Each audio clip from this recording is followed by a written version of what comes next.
Donc bienvenue pour notre message numéro 10 sur la série de la guérison et la bonne santé divine. Donc nous avons toute une série sur ce sujet, nous avons établi un certain nombre de principes et nous voudrions continuer dans cette direction. Et le titre pour aujourd'hui sera « Recevoir la puissance de guérison de Dieu ». Nous avons établi un certain nombre de choses qu'il nous faut savoir et c'est bon de voir cette série en continuité et dans l'ordre dans lequel nous les donnons. Mais il vient un moment où nous voulons vraiment expérimenter ce que Dieu a en réserve pour nous. Il y a un temps pour apprendre, un temps pour comprendre et maintenant vient aussi le temps pour recevoir et pour expérimenter. Je rappelle que par exemple, dans le message numéro 1, nous avions établi que c'est la volonté de Dieu de guérir. Et on avait dit cette phrase que je rappelle, c'est que dans certaines situations, les gens disent que Dieu peut. Ils ont la foi dans la puissance de Dieu, mais ils ne sont pas sûrs si Dieu veut. Et on avait dit que on peut à ce moment-là s'interroger sur leur foi en la compassion de Dieu. Parce que si Dieu peut, mais qu'il ne veut pas, on peut se demander s'il a vraiment cette compassion. Donc on avait vu que c'était la volonté de Dieu.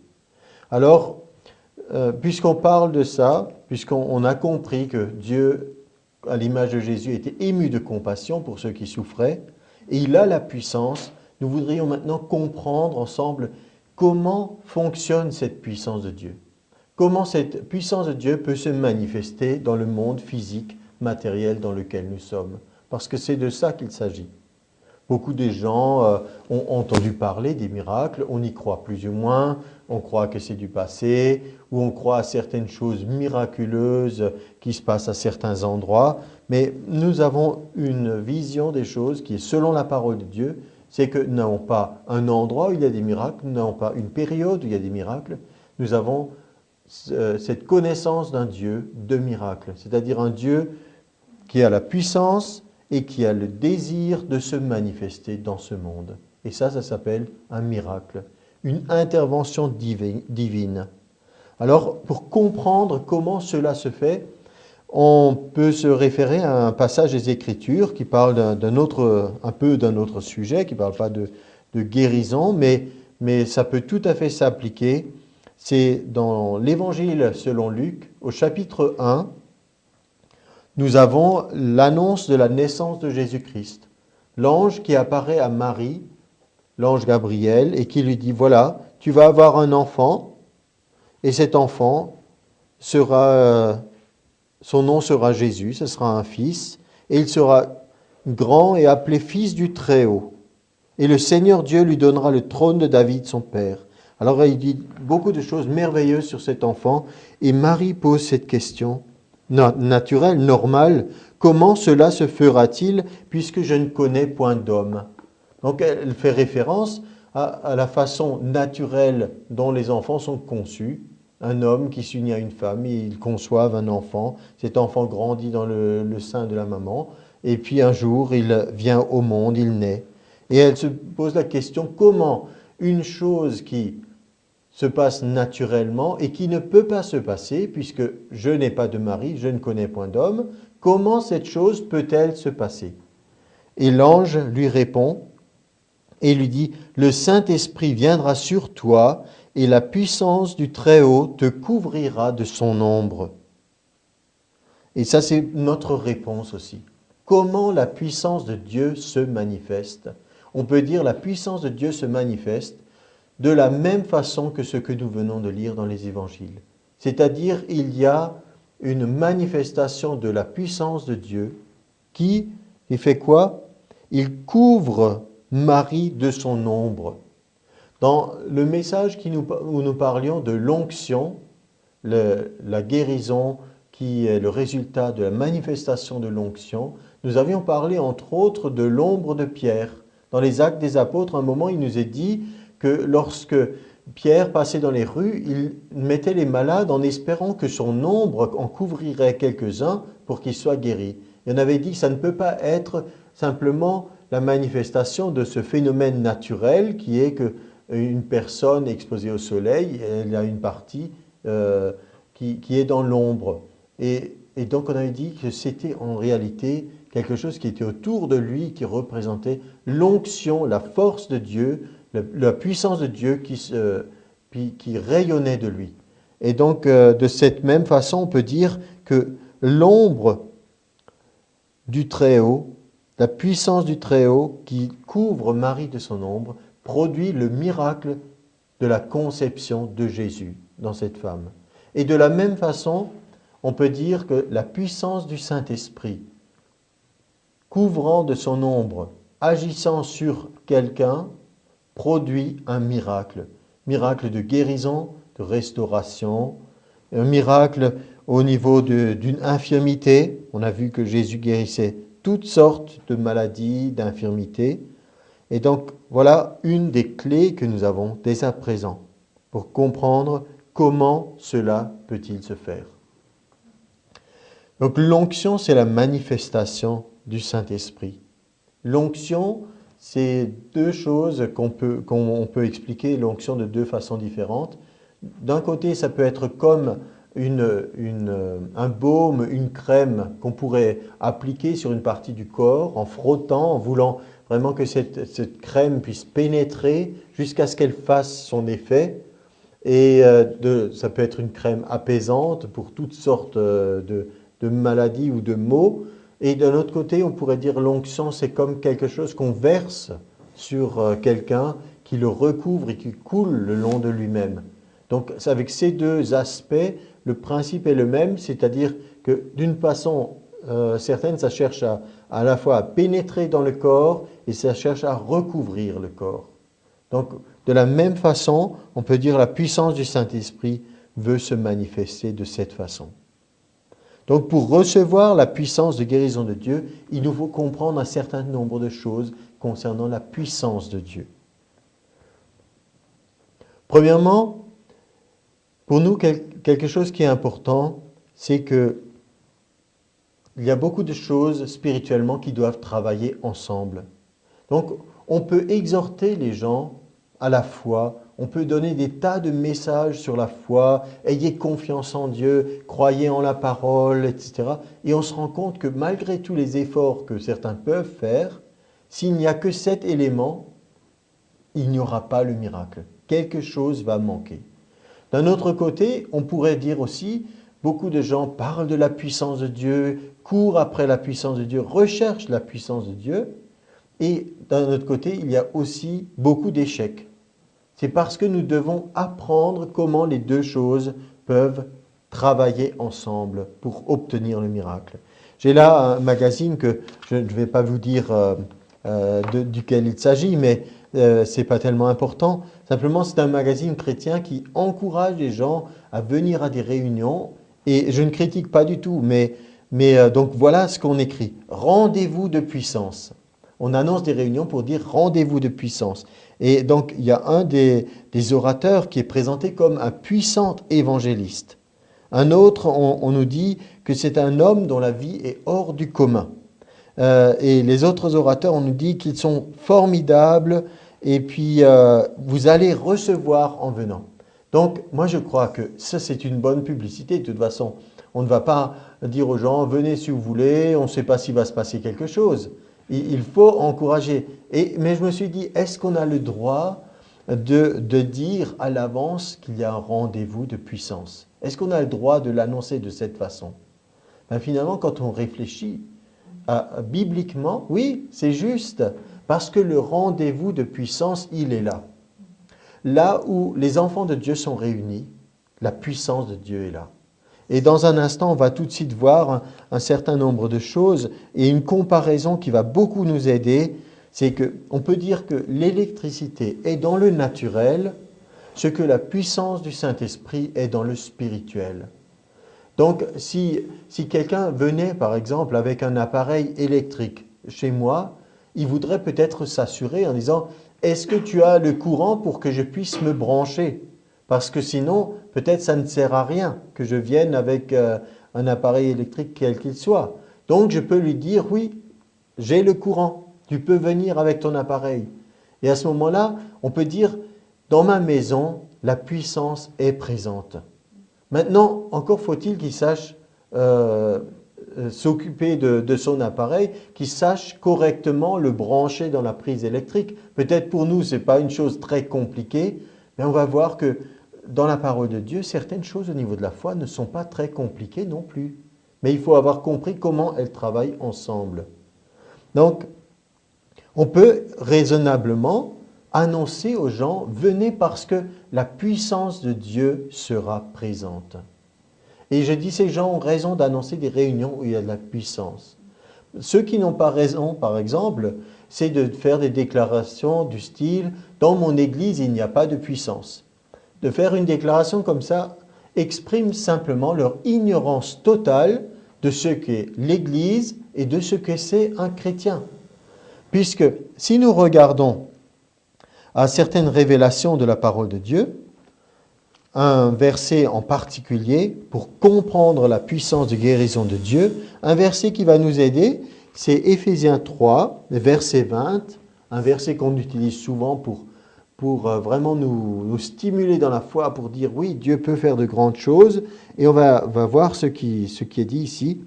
Il nous est dit, or à celui qui peut faire, c'est Dieu qui peut faire, par la puissance qui agit en nous, infiniment au-delà de tout ce que nous demandons ou pensons, à lui soit la gloire dans l'Église et en Jésus-Christ, dans toutes les générations, au siècle des siècles. Et tout le monde dit Amen. Amen, ça veut dire qu'il en soit ainsi. Oui, c'est vrai. Nous le croyons ça. Nous croyons la parole de Dieu. Qu'est-ce que nous avons lu à l'instant? Par la puissance qui agit en nous. Nous avons tous une puissance qui agit en nous. Chacun d'entre nous est le temple du Saint-Esprit. Aucun ne peut dire « moi je n'ai pas de puissance ». Aucun ne peut dire « dans mon église il n'y a pas de puissance ». À moins que ça ne soit pas une église et que tout le monde porte le nom de chrétien, mais que personne n'est vraiment né de nouveau. Mais là, ça serait vraiment une situation très, très embarrassante parce que c'est des gens qui portent le nom de Dieu et qui n'ont pas réellement Dieu dans leur vie. Mais sinon, en tant que chrétiens, nous avons cette puissance en nous. Donc de la même façon, on fait toujours le parallèle, nous avons une maison équipée avec de l'électricité, il y a de la puissance qui est disponible. Il faut savoir se brancher.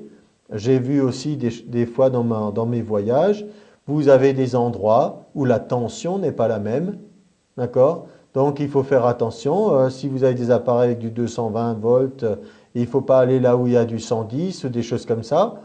Et vous avez des endroits où les prises électriques n'ont pas la même forme non plus. Donc si vous venez avec une prise électrique où il y a deux petits bouts de métal qui normalement s'enfoncent alors que là-bas c'en est trois, alors ça pose des problèmes.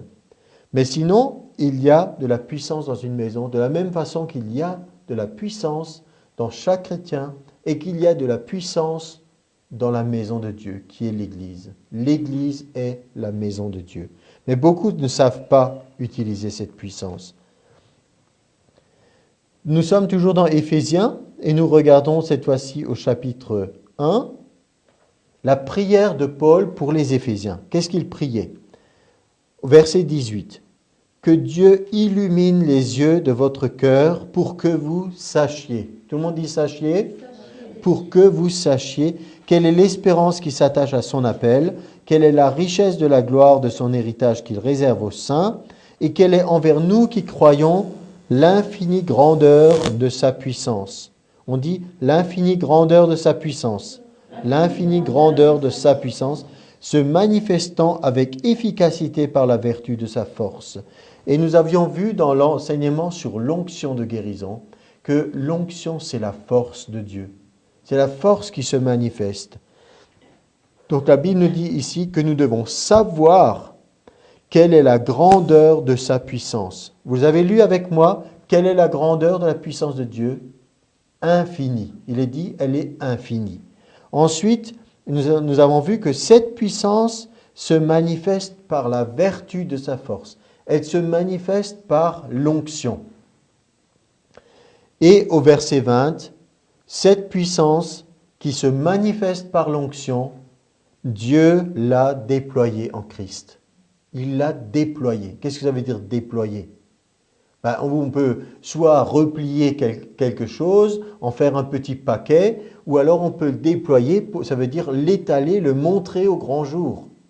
Vous pourrez penser par exemple à un drapeau. Vous pouvez avoir un drapeau qui est enroulé, vous ne savez même pas à quoi il ressemble. Mais une fois qu'il est déployé, vous voyez toutes les couleurs, vous savez à quel pays il appartient.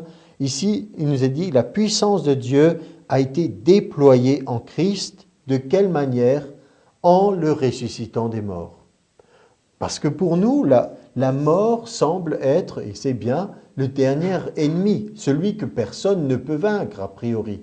On peut vaincre beaucoup de choses dans la vie. On peut surmonter des épreuves, des obstacles. Mais contre la mort, ça c'est pour l'être humain, c'est un combat perdu d'avance, naturellement. Et là, Dieu déploie sa puissance et il s'oppose à quelque chose qui pour nous humains est incroyable, c'est-à-dire incroyable dans le naturel, je parle, c'est-à-dire que quand on est mort, il n'y a plus de retour en arrière, il n'y a plus de possibilité. Et Dieu dit non. J'ai une puissance infinie qui peut même aller au-delà, et c'est de cette façon que Jésus a été ressuscité d'entre les morts. Il est ressuscité d'entre les morts, le premier, pour que nous, on puisse le suivre dans la résurrection, et qu'on ait l'espérance d'une vie éternelle. Donc pour nous, on a cru à ça à cause de la parole de Dieu. Il a déployé la puissance, cette puissance que nous sommes en train de voir maintenant. Comment recevoir cette puissance? On pourrait dire déjà d'une certaine façon, elle est déjà en nous, cette puissance. Alors peut-être le mot recevoir, maintenant il faut un petit peu l'expliquer. On peut recevoir de plusieurs façons. L'accueillir, mieux reconnaître. Parce que le mot recevoir en français a aussi plusieurs significations. On peut recevoir un cadeau, on ne l'avait pas, et puis on nous donne quelque chose, mais on peut aussi recevoir quelqu'un. C'est-à-dire, recevoir quelqu'un dans sa maison, ça veut dire que non seulement il vient dans la maison, mais on lui fait bon accueil, on l'honore. Donc là, il y a peut-être une notion complémentaire. Ça peut aussi être pour quelqu'un qui n'a pas cette puissance de Dieu et qui pourtant a besoin d'être touché dans son corps. Dieu a montré souvent dans sa parole qu'il ne guérit pas seulement les chrétiens ou des gens qui lui sont fidèles ou des gens qui marchent selon la parole de Dieu. Mais il est arrivé aussi que Dieu guérisse quelqu'un qui simplement a un besoin dans son corps et que Dieu montre par là son amour, sa compassion. Donc, nous pouvons déjà comprendre certaines choses sur la puissance de guérison de Dieu et que nous ne sommes pas des gens qui ont peu de puissance. Dans Luc 5,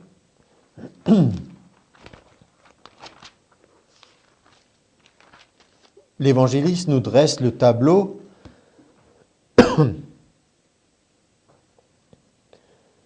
et il nous est dit que la renommée de Jésus se répandait, verset 15, sa renommée se répandait de plus en plus.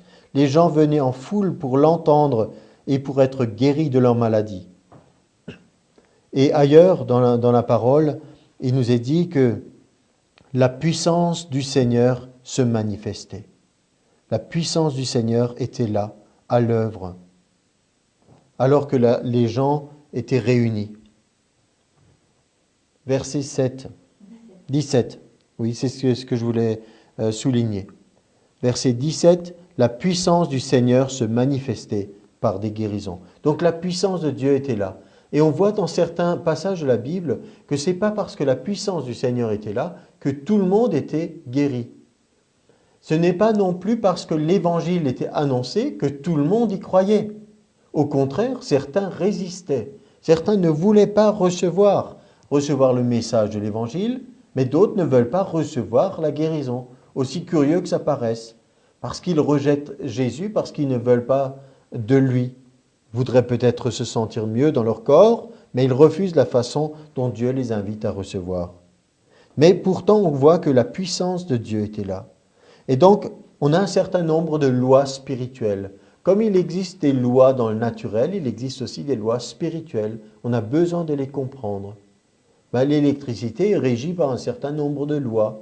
Si on fait de la physique, on étudie l'électricité, on comprend un certain nombre de choses. On peut dire là aussi, pour la puissance de Dieu, un certain nombre de lois s'appliquent et nous devons les comprendre. On peut dire, la loi numéro 1, c'est que la présence de la puissance de guérison ne garantit pas elle seule votre guérison. Même si, comme j'en ai parlé, si vous alliez à ces réunions qui sont annoncées, rendez-vous de puissance, peut-être ces orateurs pourraient vous raconter, ils étaient ici et là, et toutes les grandes choses que Dieu a faites au travers d'eux, et vous venez plein d'espoir, peut-être des gens sont guéris autour de vous, et vous ne recevez pas. Vous ne pourriez pas dire qu'il n'y a pas de puissance. Si, ces gens ont été utilisés par Dieu. Et d'autres ont pu témoigner. Mais il y a peut-être quelque chose que vous n'avez pas compris à ce moment-là. Ou que vous n'avez pas saisi. Ce contact n'a pas été établi entre votre besoin et entre la provision de Dieu. Et ça, nous devons le comprendre. Et ce soir, nous ne parlons pas spécifiquement de la foi, mais c'est quelque chose qui doit toujours travailler ensemble. La foi, c'est le moyen d'accéder. Comme Éphésiens encore nous le dit si bien, vous êtes sauvés par la grâce au moyen de la foi. Éphésiens 2, verset 8. Vous êtes sauvés par la grâce, c'est la faveur de Dieu, c'est Dieu qui vous donne ce cadeau, mais c'est par le moyen. Oui, il faut trouver le moyen d'y accéder. On peut dire, nous avons aussi, j'ai parlé d'appareils électriques, un certain nombre d'appareils maintenant. Vous avez l'appareil en tant que tel, et puis vous avez un cordon qui relie l'appareil à la prise électrique. On peut dire que la foi, ça serait comme ce cordon qui permet de faire le lien et de se brancher sur la puissance. Et le fait que cette puissance soit là ne garantit pas que chaque personne présente va recevoir, mais seulement ceux qui auront ce toucher de la foi, qui pourront établir le contact, qui vont utiliser ce moyen que Dieu a donné. Donc, il y a des lois spirituelles. Et on peut dire qu'il y a quelque chose qui s'oppose. Vous pouvez avoir d'un côté la foi qui vous encourage à faire confiance à Dieu, dire oui, il est présent, oui, il veut agir, oui, il veut me faire du bien. Et de l'autre côté, vous auriez la résistance.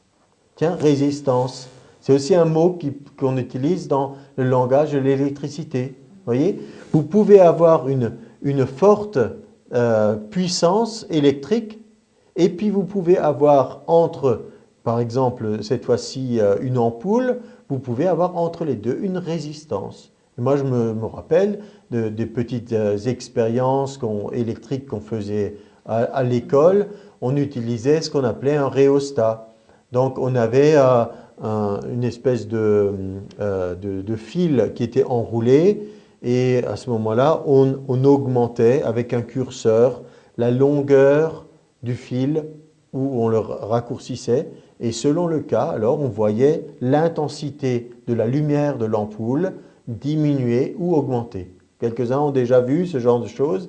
Maintenant, on a de plus en plus aussi d'appareils pour éclairer, par exemple les halogènes, avec des curseurs qui permettent de réduire l'intensité. C'est le même principe. On a une résistance. On résiste en fait à cette puissance qui veut couler. Et ce qui existe dans le naturel, cette capacité d'avoir un matériau qui est résistant, ça existe aussi spirituellement. On peut avoir des personnes qui résistent. Elles décident de résister. Et la Bible nous parle beaucoup de résister. Elle parle aussi dans le sens, pour encourager les chrétiens, elle dit résister au diable, ne le laissez pas passer au travers de vous, ne le laissez pas entrer dans votre vie, ne le laissez pas. Mais en même temps, elle nous dit aussi de ne pas résister à Dieu, mais au contraire de nous soumettre à lui. Donc si on veut que la puissance de Dieu puisse couler au travers de nous, ça dépendra avant tout de notre attitude. Est-ce qu'on aura une attitude où on va résister, on va se battre, on va même combattre Dieu en demandant des comptes, ou est-ce qu'on va laisser cette puissance de Dieu couler au travers de nous? Nous avons par exemple dans 1 Samuel, au chapitre 15, au verset 22, ce reproche du prophète à l'égard du roi Saül. Et Samuel lui dit, « L'Éternel trouve-t-il du plaisir dans les holocaustes et les sacrifices, comme dans l'obéissance à la voix de l'Éternel ? Voici, l'obéissance vaut mieux que les sacrifices, et l'observation de sa parole vaut mieux que la graisse des béliers. Car la désobéissance est aussi coupable que la divination, et la résistance ne l'est pas moins que l'idolâtrie et les téraphimes. Puisque tu as rejeté la parole de Dieu, il te rejette aussi comme roi. Donc ici, il nous est question de la résistance. Il dit non, ne résiste pas. Si tu résistes à Dieu, c'est comme si en même temps tu t'ouvrais à l'ennemi, puisqu'il nous est comparé ici à l'idolâtrie. Idolâtrie, ça veut dire qu'on choisit d'autres dieux. Peut-être des gens ne choisissent pas des divinités comme autrefois avec des statues, mais ils ont leur propre Dieu. On peut être soi-même son Dieu. On peut s'admirer et on peut trouver qu'on est quelqu'un de formidable. On peut adorer l'argent, on peut adorer sa profession, on peut adorer sa position sociale, beaucoup de choses. Et toutes ces choses prennent la place de Dieu. Et ici, il nous est dit, ces choses sont coupables, ces choses nous mettent sous la domination de l'ennemi. Et il nous est dit, c'est comme la résistance. Résister à l'action de Dieu. Et au contraire, nous voyons dans la Bible des exhortations, comme dans Ésaïe 1, chapitre 1, verset 19, il nous est dit, si vous avez de la bonne volonté, si vous êtes docile, vous mangerez les meilleures productions du pays. Mais si vous résistez et si vous êtes rebelles, vous serez dévorés par le glaive, car la bouche de l'Éternel a parlé. Donc vous voyez, nous avons une illustration ici, une exhortation de la parole de Dieu à ne pas résister, mais au contraire être docile devant Dieu.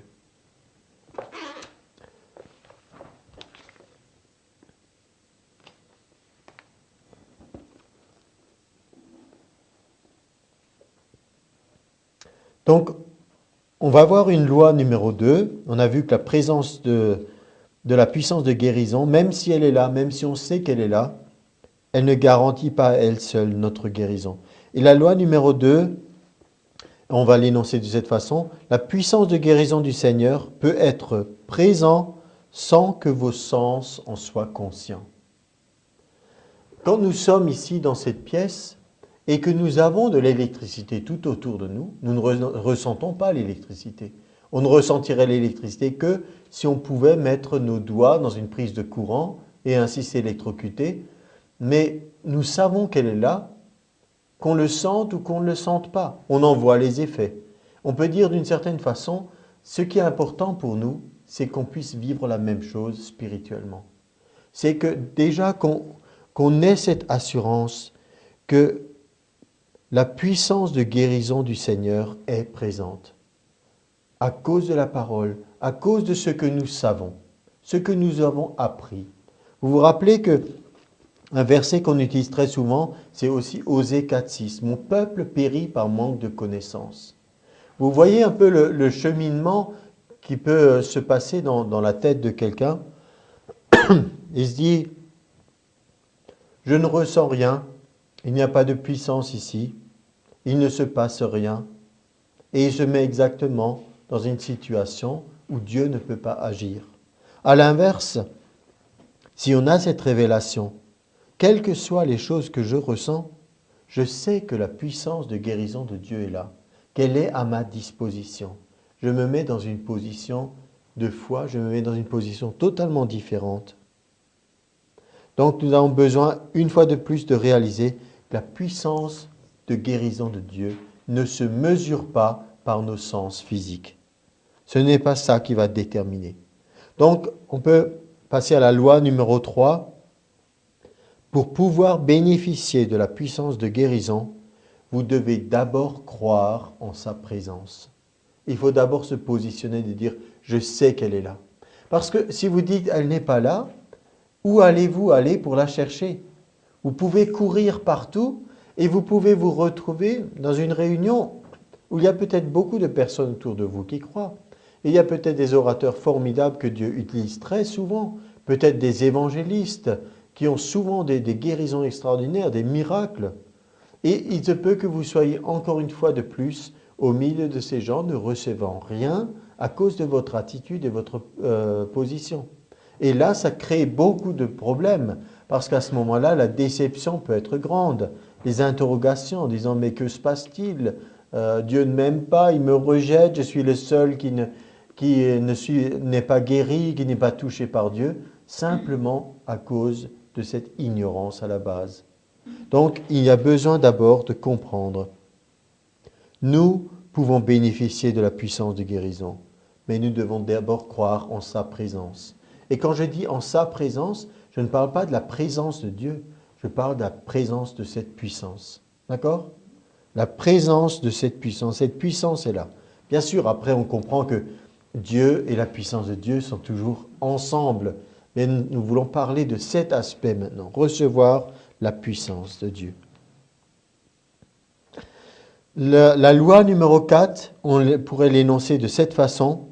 La puissance de guérison du Seigneur est présente dans 2 cas. Et on va voir dans ces 2 cas. Un des cas, c'est la prédication de la parole de Dieu. L'autre cas, c'est la manifestation des dons du Saint-Esprit. On va prendre ensemble Galates, puisque Galates est un livre intéressant. Tous les livres de la Bible sont intéressants, bien sûr, pour nous, mais intéressants dans le sens que ça nous parle de personnes qui ont vécu un certain nombre de choses et qui, à un moment donné, dans leur marche avec Dieu, sont de nouveau tombés dans certains pièges du légalisme. On peut dire d'une certaine façon, leur raisonnement et leur tête leur a joué des tours, les pressions de certaines autres personnes aussi, qui voulaient à nouveau les enfermer dans le légalisme, dans la religion. Et Paul est en train de les interpeller. Au chapitre 3, il dit « Ô Galates dépourvus de sens, qui vous a fasciné, vous aux yeux de qui Jésus-Christ a été peint comme crucifié. Voici seulement ce que je veux apprendre de vous. Est-ce par les œuvres de la loi que vous avez reçu l'Esprit ou par la prédication de la foi ?» Vous êtes d'accord avec moi que recevoir l'Esprit est un miracle de Dieu. Au verset 2, donc on voit, vous avez reçu l'Esprit comment? Par les œuvres de la loi? Bien sûr que non. La loi ne conduisait pas à recevoir l'Esprit, mais par la prédication de la foi. La prédication de la foi, c'est la foi dans la parole de Dieu. On prêche la parole et la foi naît. Romains 10, 17. La foi vient de ce qu'on entend et ce qu'on entend vient de la parole de Christ. Donc l'apôtre Paul dit, voilà comment les églises se sont formées dans l'antique monde romain. Il allait, d'autres allaient, ils prêchaient la parole, la foi jaillissait et des miracles se produisaient. On sait qu'un des miracles, c'est la nouvelle naissance. Des personnes entendent, ils reçoivent le salut, leur vie est changée. Et qu'est-ce qu'on leur prêchait aussi? On leur prêchait, vous pouvez être remplis du Saint-Esprit, recevoir la puissance de Dieu. Et quand la prédication de la foi était là, il y avait aussi le miracle de recevoir l'Esprit. Alors il revient encore une fois avec cette question. Verset 3, « Êtes-vous tellement dépourvus de sens? Après avoir commencé par l'Esprit, voulez-vous maintenant finir par la chair? Avez-vous tant souffert en vain, si toutefois c'est en vain? » Pourquoi cette souffrance? Cette souffrance naît du fait qu'il y a un combat entre la chair et l'esprit. Et il faut que celui qui veut suivre Dieu, qui veut marcher par l'esprit, il faut des fois qu'il tienne bon, qu'il refuse de compromis, qu'il refuse de marcher dans des voies qui étaient des voies anciennes, que d'autres ont prises.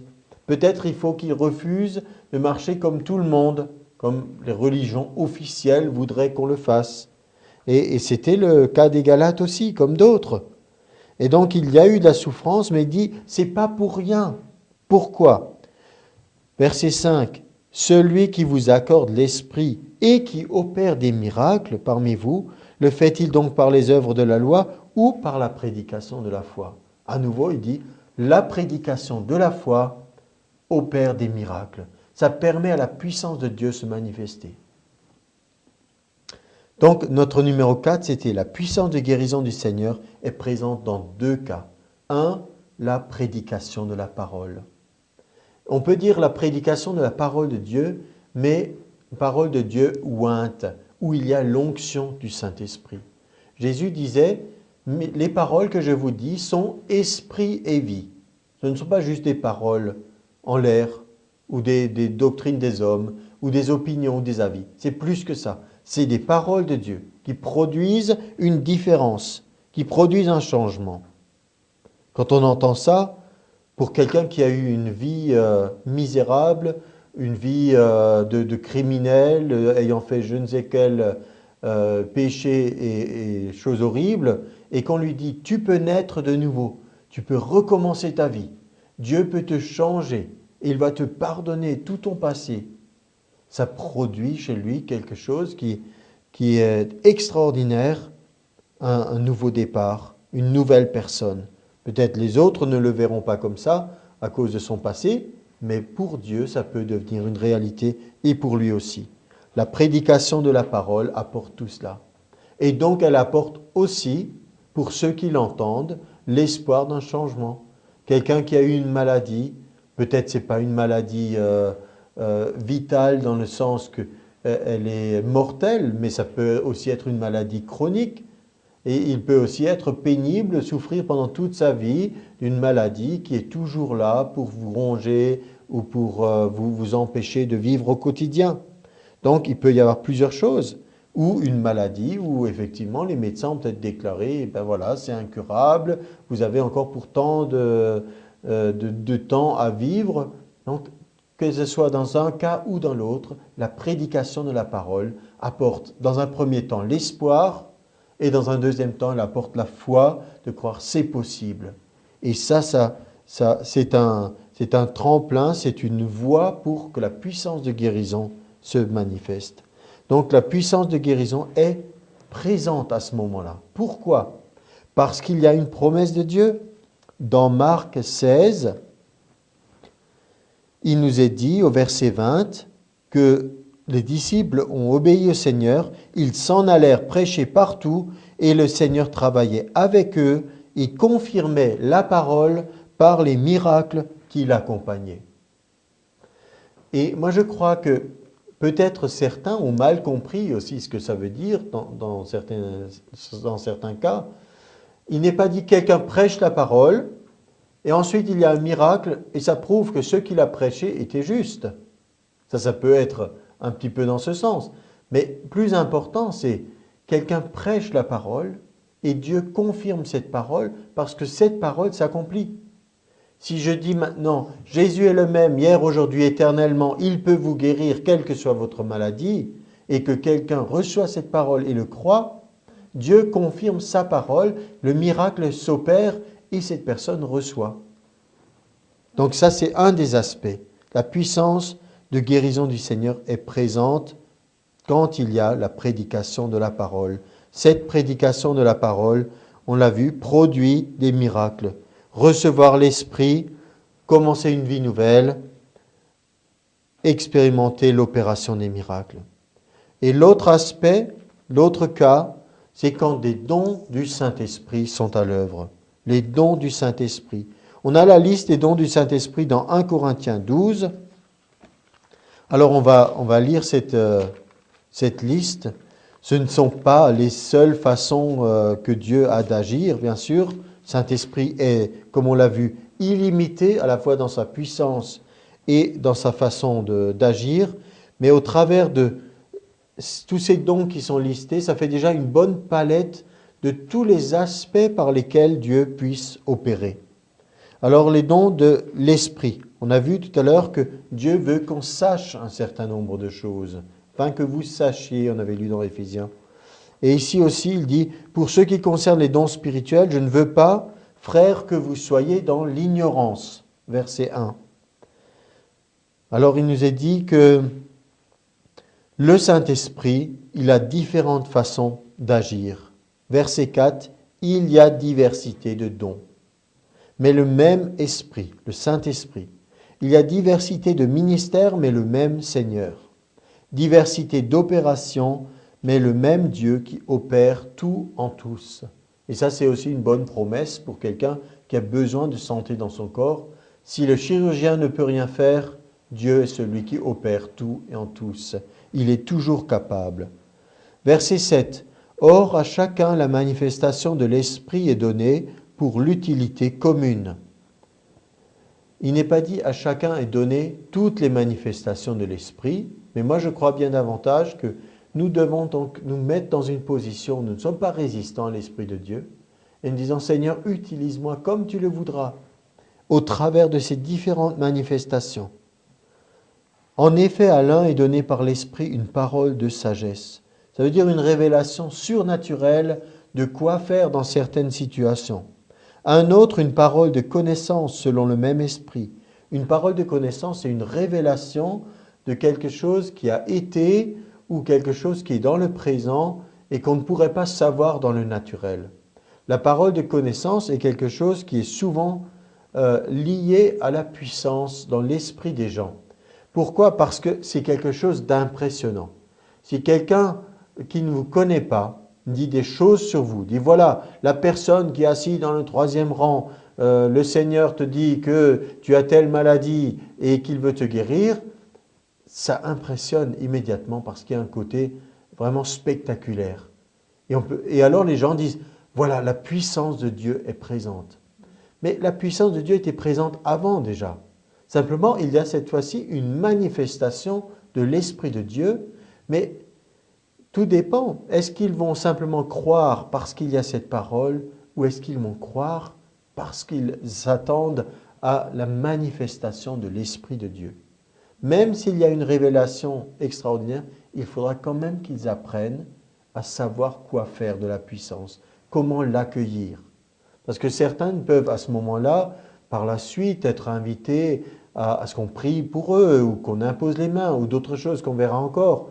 Mais si à ce moment-là, ils sentent quelque chose, ils ne sentent rien, tout dépendra de ce qu'ils vont faire par la suite. Ce n'est pas tout d'avoir l'attention qui est attirée par un don de l'esprit merveilleux et spectaculaire. Il faut aller au-delà. Il faut aller étape par étape pour suivre ce que Dieu veut faire dans notre vie. Donc voilà pour un exemple de parole de connaissance.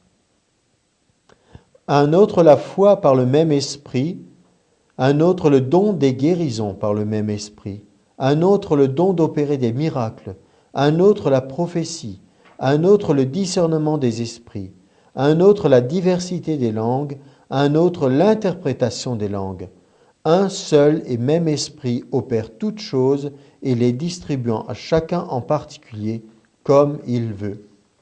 Donc, voilà une des ressources que Dieu a données à son Église, la possibilité d'avoir le Saint-Esprit qui agit, qui opère, qui se manifeste. Dieu est invisible, mais il ne veut pas rester caché. Il veut se manifester au milieu de nous. Et donc, nous pouvons avoir cette assurance que la puissance de guérison du Seigneur, elle est présente dans les deux cas, que ce soit au niveau de la prédication de la parole ou au niveau des manifestations de l'Esprit. Loi numéro 5. La puissance de guérison est transmise au corps de différentes manières. Donc là, nous avons dans les évangiles en particulier, mais aussi dans les actes des apôtres, ou même certaines guérisons qui sont répertoriées dans l'Ancien Testament, nous avons un certain nombre de choses. Et je pense que ça donnera lieu à un message plus étoffé, plus détaillé, de savoir les différentes méthodes de guérison. Mais je voudrais juste aborder 2-3 points pour qu'on puisse comprendre ça. La puissance de guérison, nous avons dit que c'est une puissance qui est présente dans l'Église et dans le croyant, mais il faut qu'il y ait ce contact entre la puissance qui est dans le domaine de l'esprit et ce que nous attendons dans le domaine matériel. On peut dire y compris pour nous-mêmes, parce que si Dieu réside en notre esprit, dans notre esprit, il y a toute la puissance dont nous avons besoin. Mais notre esprit n'a pas obligatoirement et automatiquement un effet sur tout notre corps. Il faut pour cela que nous puissions libérer cette puissance. Donc, il nous faut un point de contact. Il faut comme établir un pont entre les deux. On a déjà dit que d'une certaine façon, le moyen, c'était la foi, avoir cette confiance en Dieu. Si je crois que Dieu habite dans mon esprit, par son Saint-Esprit, si j'ai une parole de l'Écriture qui m'encourage, comme Romains 8 par exemple, je le prends pour faire la démonstration. Dans Romains 8, il est dit, au verset 9 et suivant, « Pour vous, vous ne vivez pas selon la chair. » Nous vivons dans la chair, mais on ne vit pas selon la chair. On ne se laisse pas conduire par les choses de la chair, celles qui ne sont que humaines, mais selon l'Esprit. Si du moins l'Esprit de Dieu habite en nous. Ça, on a vu que c'était le cas.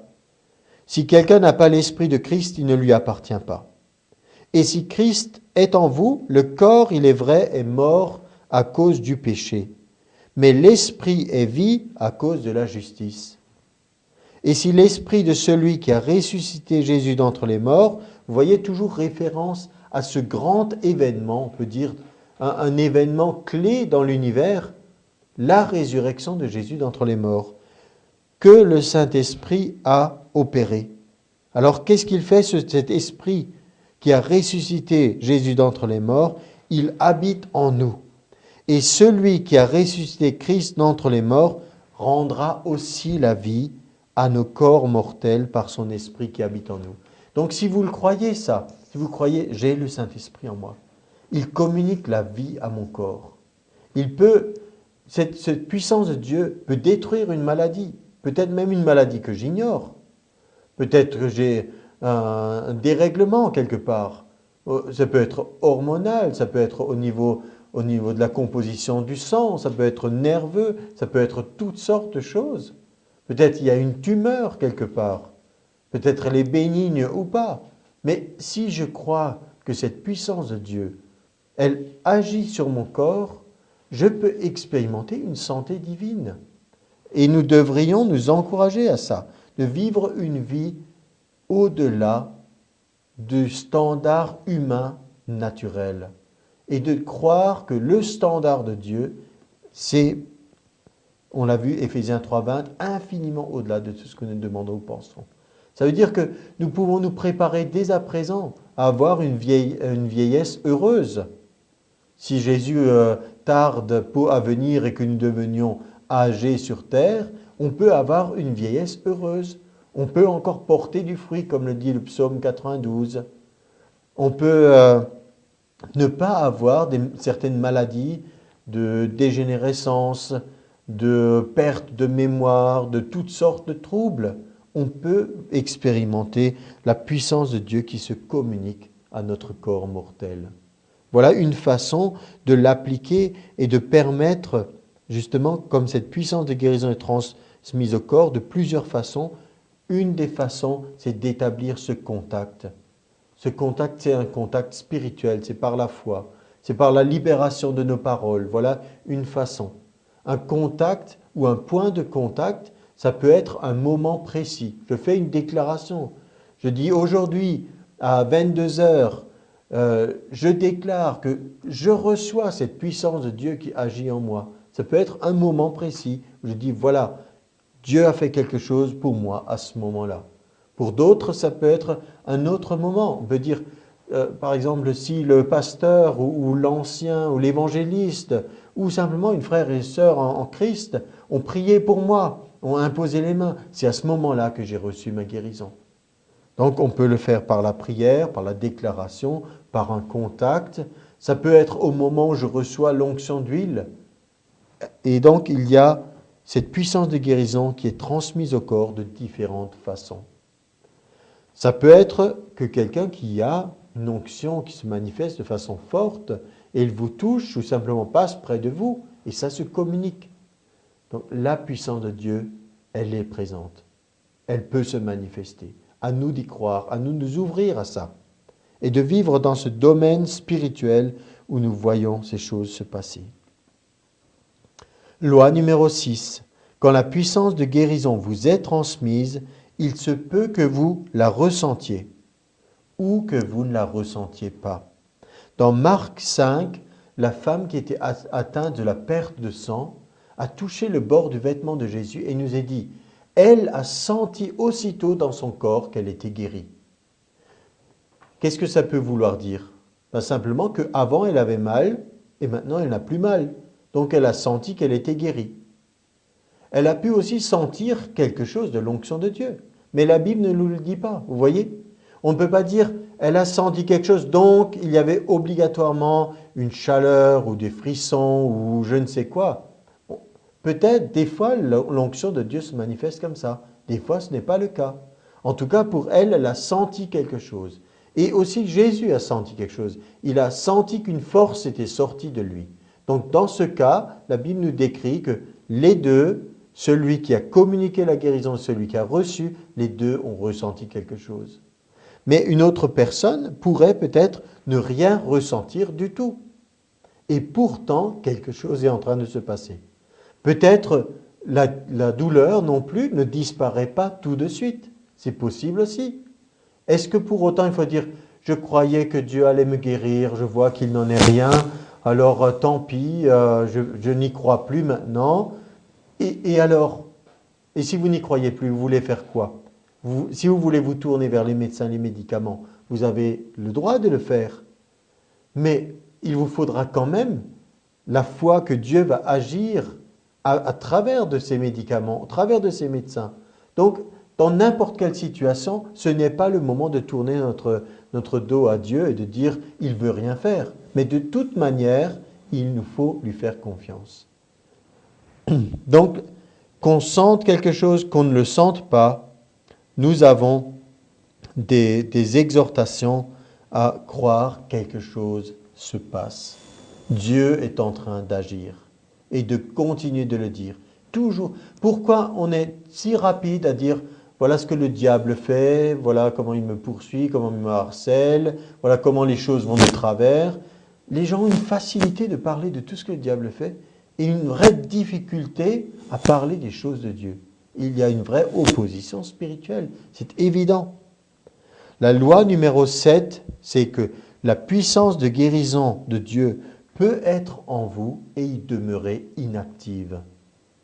Vous avez été touché, la parole a été prêchée, vous avez reçu quelque chose de Dieu, vous n'avez rien ressenti, et malgré tout, c'est le moment pour vous d'agir et de laisser cette puissance de Dieu devenir active.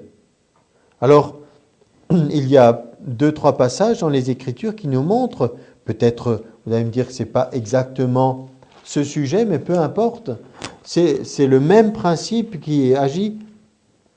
Dans 1 Timothée 4, 14, il nous est dit, l'apôtre Paul exhorte Timothée et dit « Ne néglige pas le don qui est en toi et qui t'a été donné par prophétie avec l'imposition de main de l'assemblée des anciens. » Maintenant, transposez un instant. Est-ce que vous croyez que une action du Saint-Esprit pour votre guérison, c'est un don de Dieu ou ce n'est pas un don de Dieu? C'est un cadeau de Dieu. Ne néglige pas le don qui est en toi. Ne néglige pas ce que Dieu vient de te donner. Peut-être il t'a été donné avec l'imposition des mains de l'Assemblée des Anciens. Peut-être ça s'est fait comme ça. Vous voyez, donc, et à ce moment-là, il ne nous est pas dit, voilà, c'est bon, c'est terminé, tu n'as plus rien à faire. Mais ici, la Bible dit, ne néglige pas. Comprends que tu as quelque chose à faire à ce sujet. Tu dois le garder actif. Dans 2 Timothée, au verset 6, chapitre 1, verset 6, à nouveau, il doit exhorter Timothée en disant « C'est pourquoi je t'exhorte à ranimer la flamme du don de Dieu que tu as reçu par l'imposition de mes mains. » Donc, il y a là, pour un serviteur de Dieu, une nécessité de réveiller quelque chose de spirituel qui est déposé en lui, mais il n'en fait rien, ou il en fait très peu. Donc, on a besoin de se réveiller, croyez pas? La Bible l'écrit à plusieurs endroits, réveillez-vous, réveille-toi, toi qui dors, Christ t'éclairera, beaucoup d'exhortations comme ça. Nous avons toujours cette tendance à nous laisser engourdir, endormir spirituellement.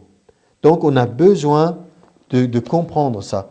Dieu ne nous a pas donné un esprit de timidité, quelque chose qu'il faut cacher, mais son esprit, au contraire, il nous a dit au contraire, son esprit nous remplit de force, d'amour et de sagesse. Son esprit nous remplit de force. On avait vu dans l'enseignement sur l'onction que c'est la force de Dieu qui est communiquée par son esprit. Et c'est l'onction qui fait éclater le joug. Ésaïe 10, 27. L'onction fait éclater tout joug de servitude. Tout joug. La puissance de guérison de Dieu peut être en nous et demeurer inactive.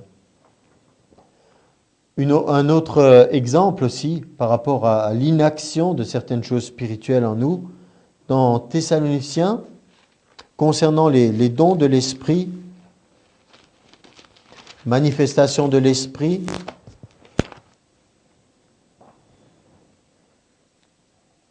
chapitre 5 et verset 16, des exhortations qu'on connaît bien. « Soyez toujours joyeux, priez sans cesse, rendez grâce en toutes choses, car c'est à votre égard la volonté de Dieu en Jésus-Christ. » Ça, c'est une façon d'avoir notre don qui est actif. Rendre grâce à Dieu.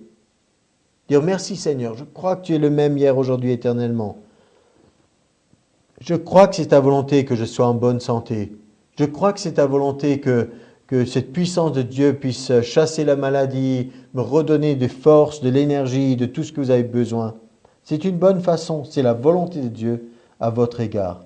Il est dit, n'éteignez pas l'esprit. N'éteignez pas.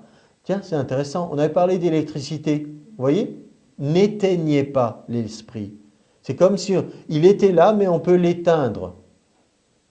Et de la même façon, il y a certains systèmes où vous avez même de l'électricité qui est consommée alors que vous n'en avez pas le résultat.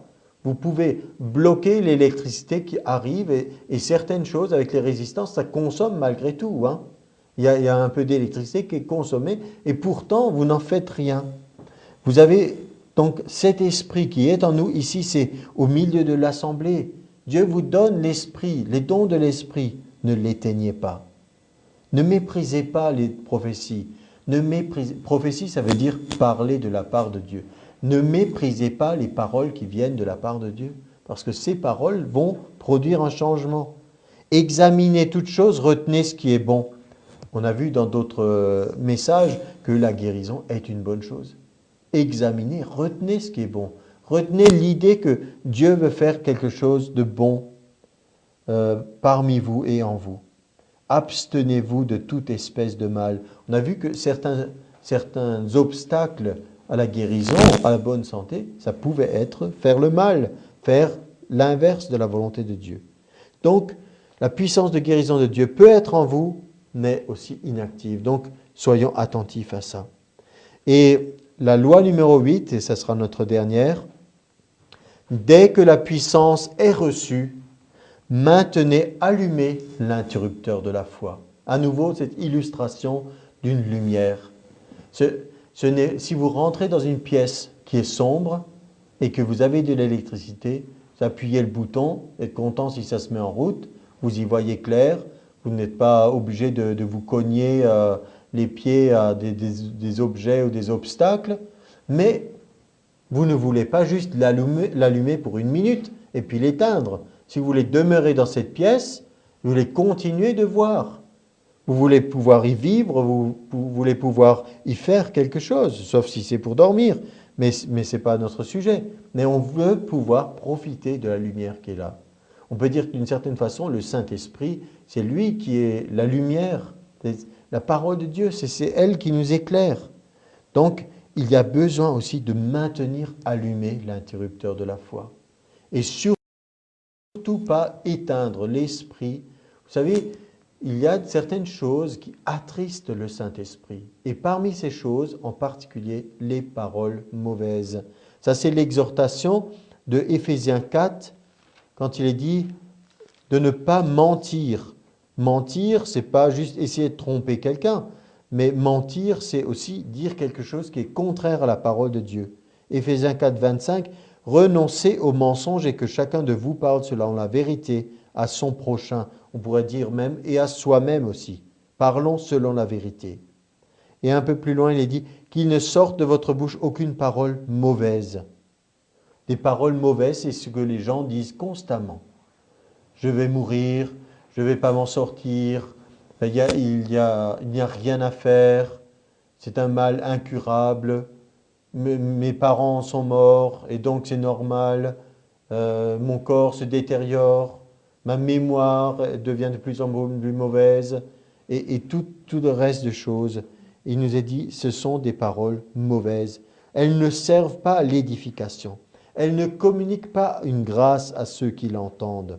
Et vous êtes la première personne qui vous entend. N'attristez pas le Saint-Esprit par lequel vous avez été scellés pour le jour de la rédemption. Scellés, un sceau, ça veut dire c'est une marque sur nous. Le Saint-Esprit est comme une marque, nous sommes marqués. Comme dans certains films, on voit des fois quand ils prenaient les bêtes, ils mettaient une marque au fer rouge pour dire voilà, cet animal m'appartient. On est marqué, scellé par le Saint-Esprit pour le jour de la rédemption. Ça veut dire que nous attendons un jour qui viendra où nous aurons un corps nouveau, un corps incorruptible, qui ne pourra plus connaître rien du tout de toutes les misères qu'on peut avoir sur cette terre. Mais dès à présent, le Saint-Esprit est là comme pour nous donner un acompte de ce que nous attendons, et nous attendons le meilleur. Maintenez allumé l'interrupteur de la foi. Il n'y a pas longtemps, on parlait aussi de certaines choses concernant la lumière, et on a parlé avec quelqu'un du fait que dans certains élevages de volailles en particulier, eh bien, on mettait la lumière d'une façon artificielle pour favoriser la croissance des petits poussins. Donc non seulement la lumière, elle produit aussi de la chaleur, alors ça chauffe, ça fait cet effet que la mère poule couvait son petit, mais avec la lumière, ça favorise la croissance. On est en train d'aller au-delà de la loi naturelle de la croissance et d'une façon artificielle, par cette lumière, on pousse la croissance de ces animaux. Alors quel beau parallèle pour nous de voir que par la lumière de Dieu, par ce que nous avons allumé par la foi dans notre vie, nous pouvons pousser la croissance. La croissance de quoi? De ce que nous attendons dans l'esprit, de cette guérison, de ce besoin quel qu'il soit. Gardons cette lampe allumée. Marc 4, et j'illustre par là, une lampe allumée, on peut dire nuit et jour. Vous allez dire que ça c'est fatigant, nuit et jour, mais pas pour nous, parce que c'est la foi qu'on fait travailler. Ce n'est pas nous qui travaillons, c'est notre foi qu'on libère. Marc 4, verset 26, Jésus dit, il dit encore, « Il en est du royaume de Dieu, comme quand un homme jette la semence en terre, qu'il dorme ou qu'il veille. Nuit et jour, la semence germe et croît sans qu'il sache comment. La terre produit d'elle-même, d'abord l'herbe, puis l'épi, puis le grain tout formé dans l'épi, et dès que le fruit est mûr, on y met la faucille, car la moisson est là. » Un processus naturel de croissance. Et on veut aller jusqu'où? Jusqu'au final, jusqu'au fruit. On ne s'arrête pas en cours de route. On ne veut pas juste avoir un peu de verdure dans notre jardin pour faire joli. On veut un fruit. On veut quelque chose qu'on puisse consommer. Et ici, la Bible nous dit comment ça se fait. Et on peut dire d'une certaine façon, la personne qui a semé, elle a terminé son travail. Alors, il y a des situations, on peut peut-être encore s'occuper des mauvaises herbes, arroser ou faire d'autres choses pour favoriser la croissance. Mais ici, c'est juste l'illustration de la semence. La semence, c'est les paroles qu'on dit. Après, les choses sont en route. On garde l'interrupteur allumé. On n'éteint pas. Ou, avec d'autres mots, on n'arrache pas la semence en disant « ça n'a servi à rien, tu as bien vu, rien ne s'est passé ». Non, au contraire. On continue, comme on avait vu tout à l'heure, c'est la volonté de Dieu à notre égard. Soyez toujours joyeux, priez sans cesse et rendez grâce à Dieu pour toutes choses en Jésus-Christ, car c'est sa volonté à notre égard. Amen.